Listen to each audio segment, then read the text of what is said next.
Hey students, this is Rachel Girot and welcome to Digital Arts 1. This is your quick orientation to this class and possibly to school if you're a new student here. So your objectives for today, you will see where to find things, read the rules, go over the first week of school, and take the orientation quiz. Should be relatively harmless. So we're at the Digital Arts homepage, and just remember, here's where you do your email, and this is where your list of class connects or live class links are here.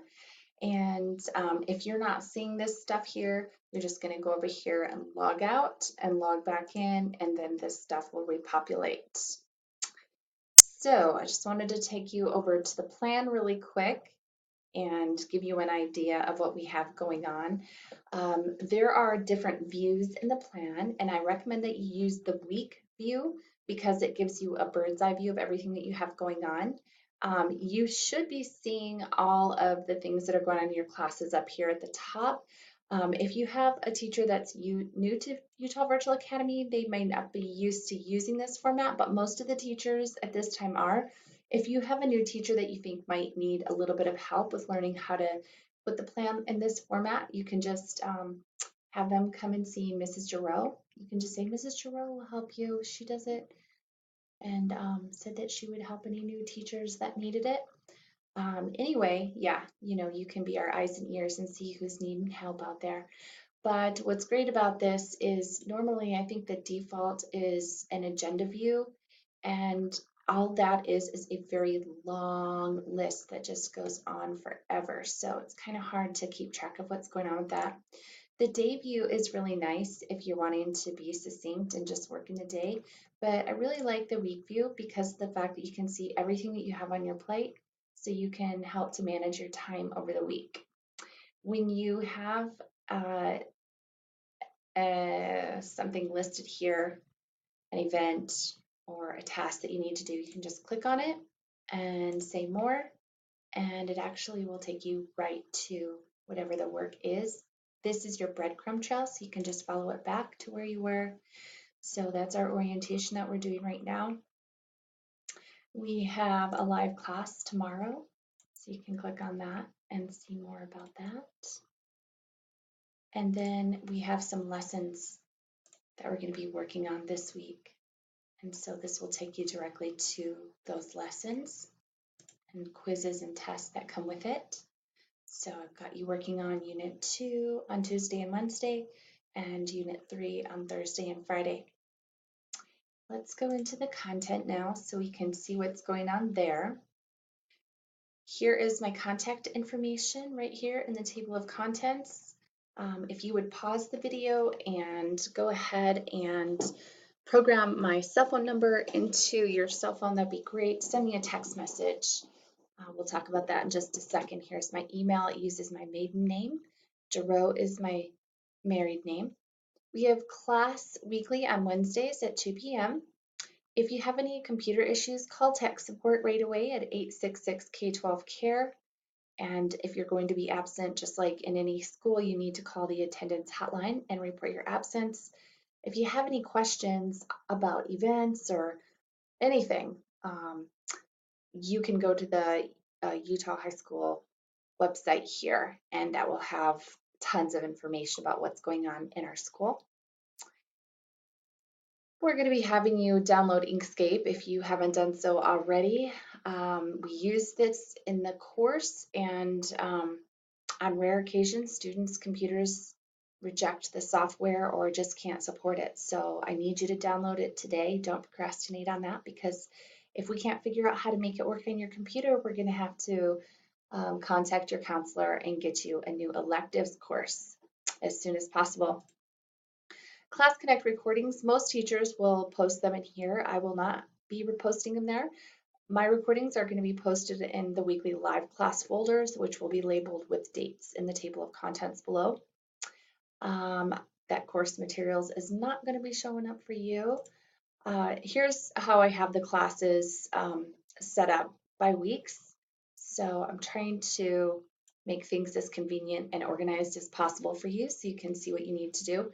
So week 1, week 2, week 3, week 4, week 5, etc., etc. And it has the dates there so you can see exactly where we're at and what we're doing.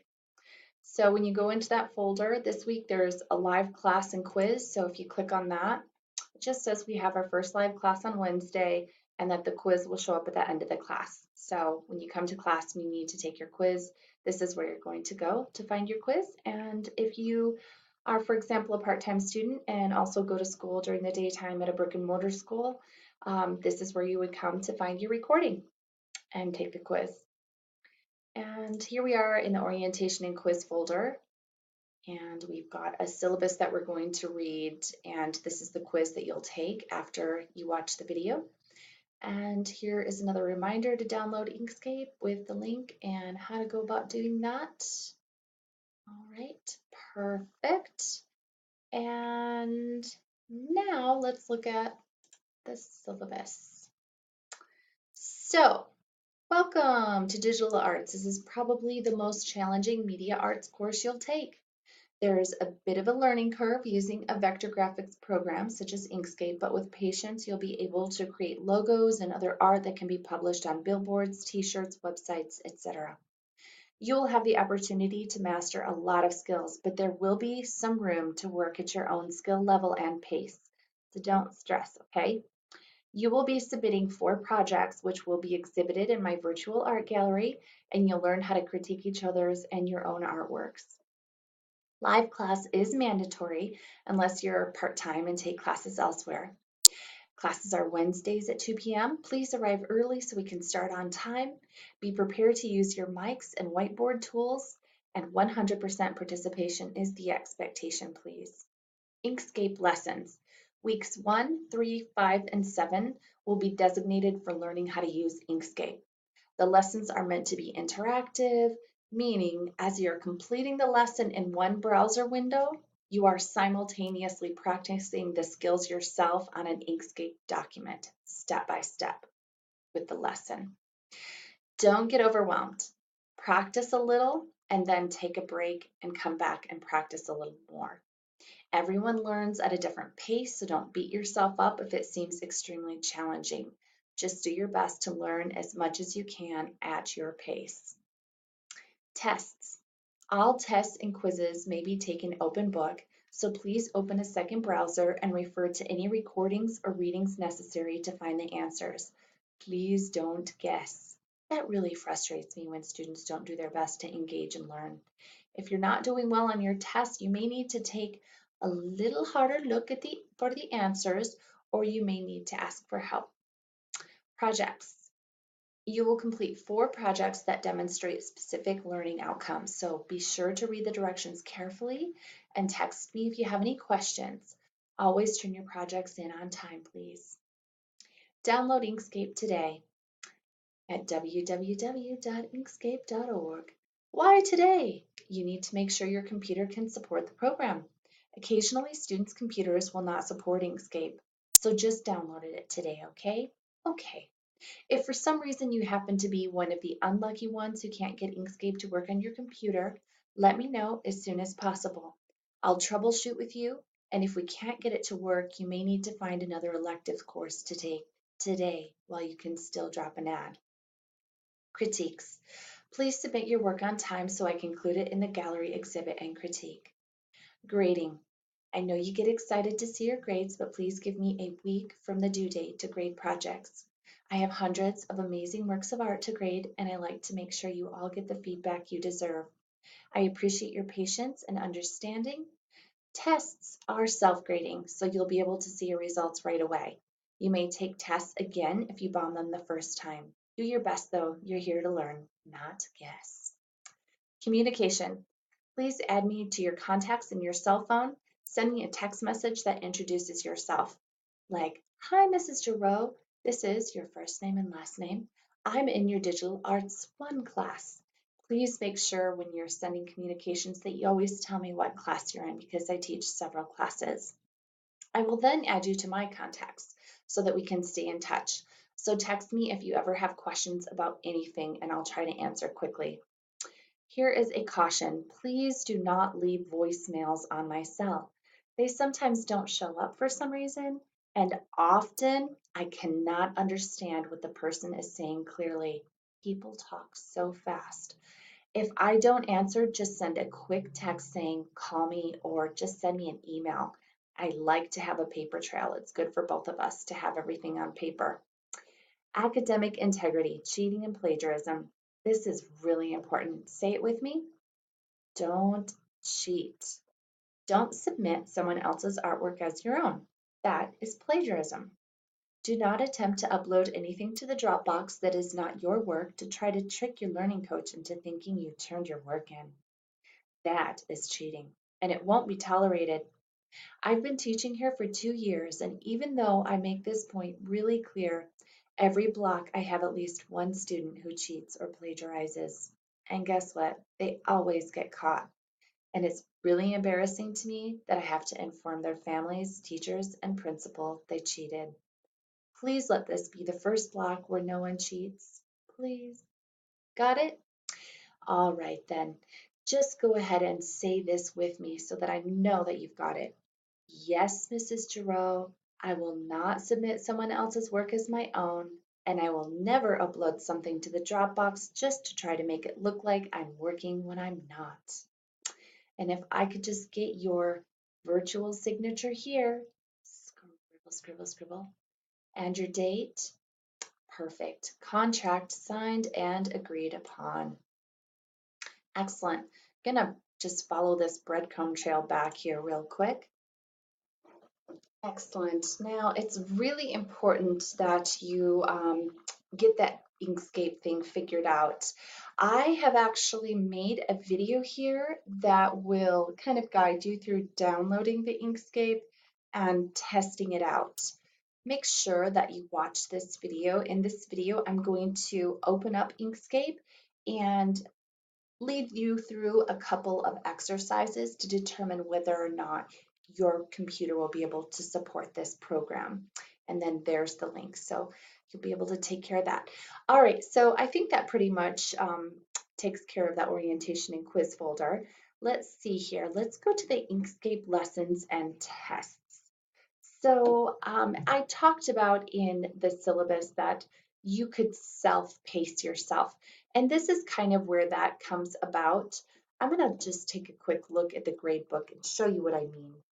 So all of these lessons in here, they're not worth a lot of points. They have these little practice checkpoints, but that is all bonus. So the orientation quiz is a bonus of 20 points. Nice. So this is bonus, bonus, bonus. Bonus means extra credit, okay? So get as much done as you can, all right? There's actually a lot in there. There's a lot to learn. If you are an avid learner and you love media design, you love media arts, you love graphic arts, perfect. Do as many of these lessons as you can. If you're a beginner though, and it's like, whoa, super challenging, just get as many of the lessons done as you can. And then just notice that you do have tests. So the tests will be taken open book, but you'll want to make sure that you spend some time looking for the answers to the tests because those are where your big points are going to come from. Okay? Just want to kind of give you an idea of what I meant by working at your own pace. So let's get in here and just kind of take a look at one of these lessons.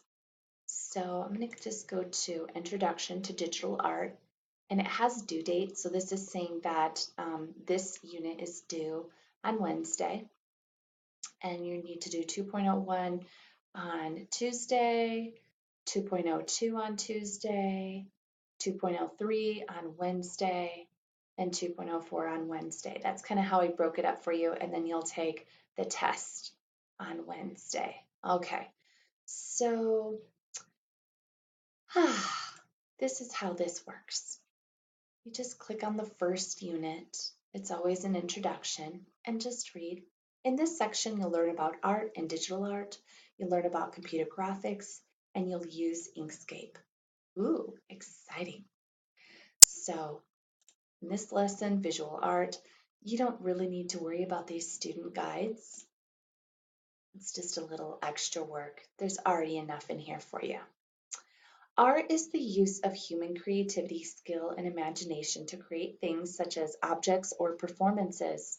Art can take many different forms, such as drawings, paintings, statues, buildings, dance and theater performances, video productions, books, songs, and many other things. An artwork is a single piece of art that a person or group of people has made. An artwork is also called a work of art. Artists are people who create art. The audience for an artwork includes all of the people who view, hear, or experience the artwork in some way. Artists often create art in order to make people think or feel emotions. Let us hope. Subjectivity. Art is subjective, which means that different people perceive and judge it differently. Because art is subjective, people often have very different opinions about artworks. For example, one person might think an abstract painting is beautiful, and another person might think it's ugly. Or one person might think a sculpture is serious, and another person might find it funny. People can feel very strongly about their opinions on art. People sometimes even disagree about whether or not something is a work of art at all. For example, one person may think that comic books are a type of art, and someone else might think they're not. Or one person may think that video games are a type of art, and someone else may think they're not.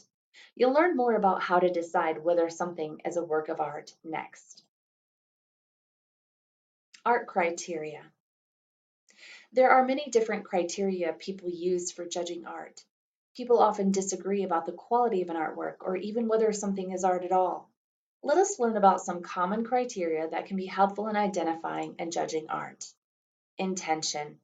Did the artist intend it to be good art? Art doesn't just happen, it is created intentionally. A person decides to make something and then makes it. If a person creates an artwork, there's at least one person who thinks that artwork is art because the artist considers it to be art. If the artist intended the work to be art, it is more likely to be considered art, but that may not always convince an audience that something is art. In the early 20th century, an art movement called Dada was started by a group of European artists in order to create abstract art. Dada was an artistic movement in response to the horrors of World War I and the culture and art that had so strongly championed progress and civilization.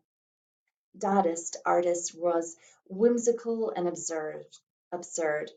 A mustache on a Mona Lisa, a toy monkey labeled Cézanne nailed to a board, and a bicycle wheel on a stool are just some examples of Dadaist art. One of the most famous example of Dadaist art was Fountain or Fontaine, created by the French artist Marcel Duchamp. Fontaine was controversial because it was a urinal, and it was rejected from an art show for not being art. Some people didn't believe Fontaine qualified as art because it was different from what they expected art to be like, even though the artist considered it art. Many people also don't consider advertisements to be art, even though advertisements often use artistic techniques. For example, painting, drawing, photography, graphic design, and text layout are artistic techniques used in the making of advertisements. Some people argue that advertisements are not art because the artists creating an advertisement don't have full artistic control. They're hired to create a work for a specific purpose. The main intention of an advertising artist is to help sell a product, not create art. An advertisement has thousands or even millions of copies, and people tend to think of artwork as a single object, which is usually made by a single person. In a similar way, in architecture, people tend not to think of fast food restaurants as being artistic compared to the architecture of a museum or church. Meaning. Does the artwork mean or represent something? When looking at a piece of art, people often ask, what does it mean? Throughout human history, art has been used to communicate many different meanings.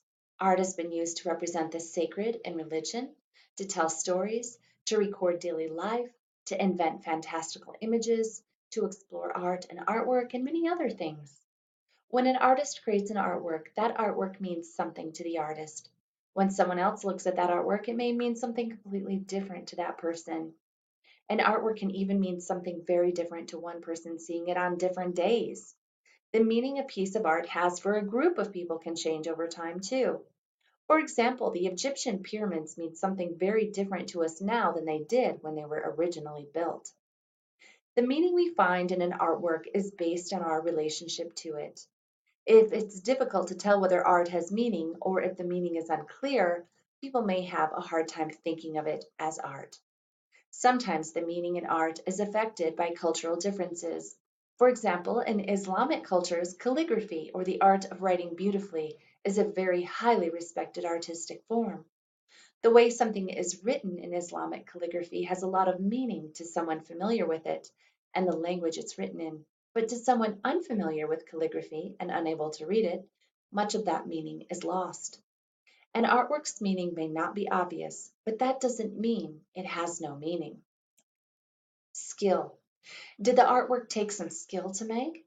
Some people believe that the skill needed to make an artwork is an important part of what makes something art.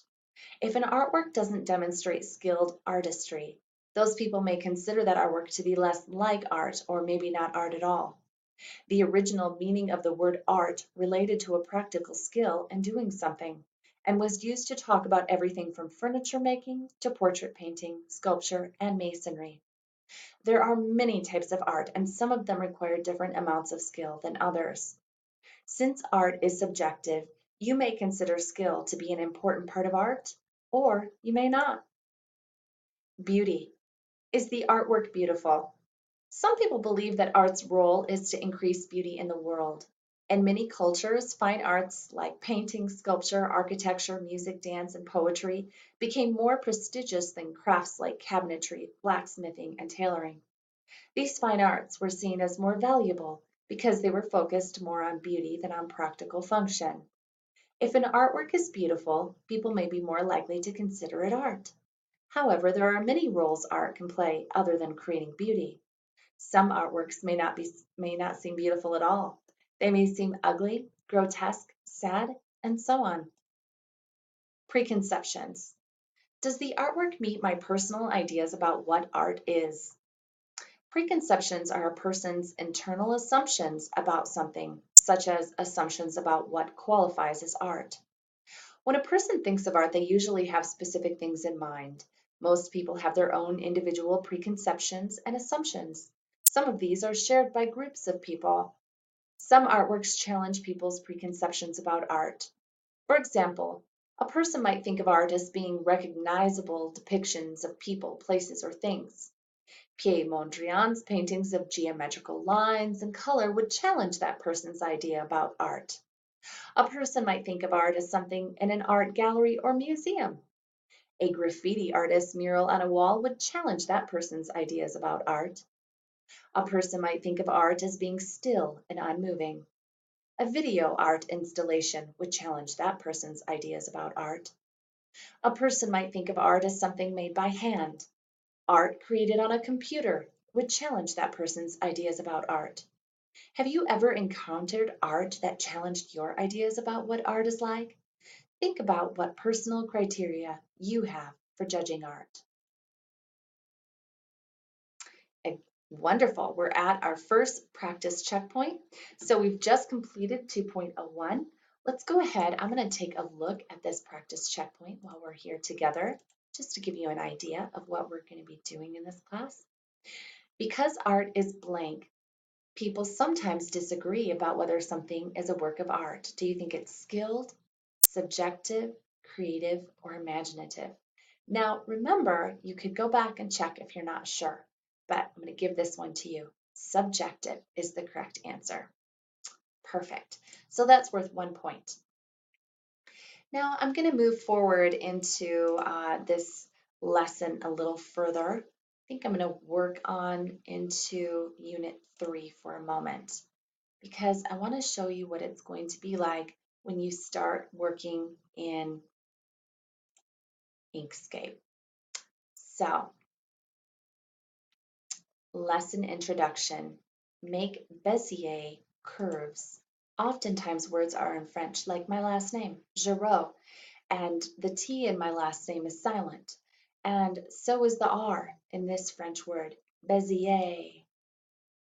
All right, in the lesson, Make Bezier Curves, you'll learn how to use Inkscape to make a special kind of curve called a Bezier curve. So if you remember, I told you I want you to have Inkscape open while you're completing these lessons. So I'm just going to sort of minimize this image or this browser window here. And I'm going to go ahead and open Inkscape. And I can do that over here.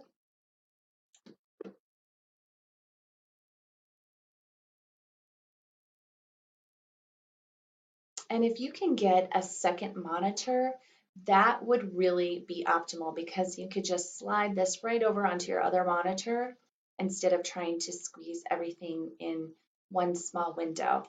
But squeezing it into one small window can be done if necessary.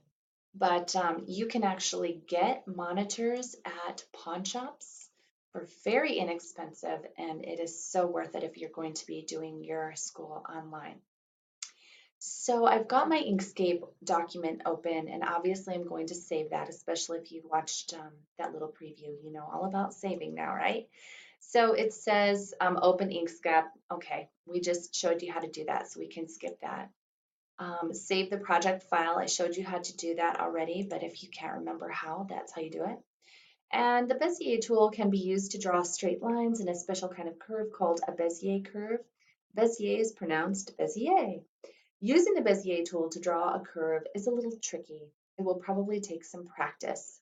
Da, da, da, da, da. I'm not going to read all of that, but I wanted to get to a point where it starts to kind of show you. Oh, look, there's an example. It's drawing for you. And you're just going to keep on keeping on. It says drawing a straight line is similar to drawing a straight line with a pencil tool. You can click to the starting point and then click to the ending point. So I was kind of waiting for it to give me, there we go, drawing a line. So complete these steps. So this is when you're going to get to the point where it shows you how to do it. So in the text box, click the Bezier tool. So I'm going to go over here and we're going to click the Bezier tool. Okay, and then step 2. On the page, click to set a node. So I'm going to go over here and I'm going to click to set a node. Oops, but I don't think, yeah, there it is. Yeah, okay. Step 3 says a red line connects the node to the mouse and pointer, and I saw that a second ago. Step 4, move the mouse pointer and then click to a node for the end of the line. Okay, so I'm going to just go right there. Perfect. Step 5, the red line turns green and a new red line starts following the mouse pointer from the end point node. Step 6, press enter to finish drawing the line. Okay, so I'm going to go ahead and I'm just going to hit enter. And the line is finished. Step 7, a finish line appears with the node points at the start and end of the line. So there's the node points at the start and end of the line.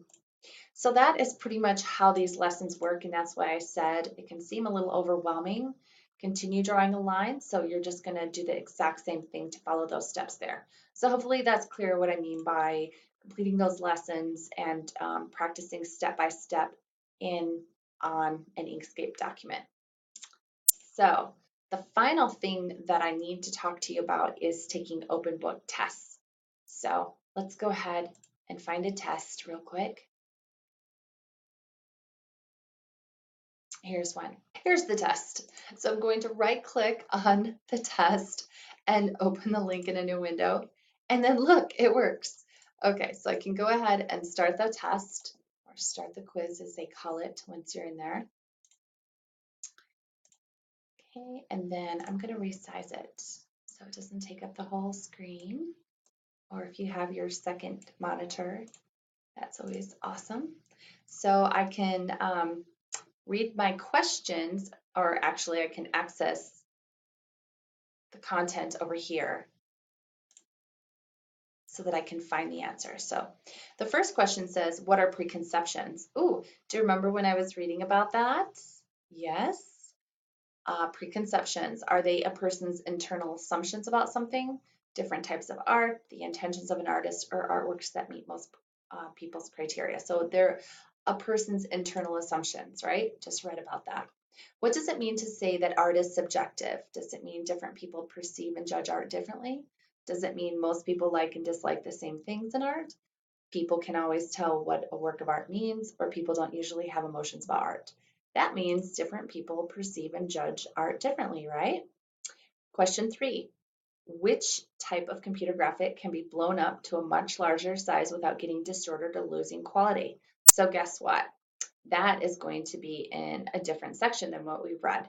But normally what I have found is that the questions generally go in the same order as the content. So it might be a good idea just to keep your tests open while you're going through those lessons, because as you answer them, you can save them and you don't have to submit your test. You can just go ahead and save your responses, and then you can come back and resume the test later. So that's what I mean by taking open book tests, just making sure that if you need to go back and check and find an answer if you're not sure, you can. So that concludes our orientation. Now all you need to do is take that quiz and just remember to check your plan so that you can keep track of what's going on and turn things in on time. Have a wonderful week. And if you have any questions, text me.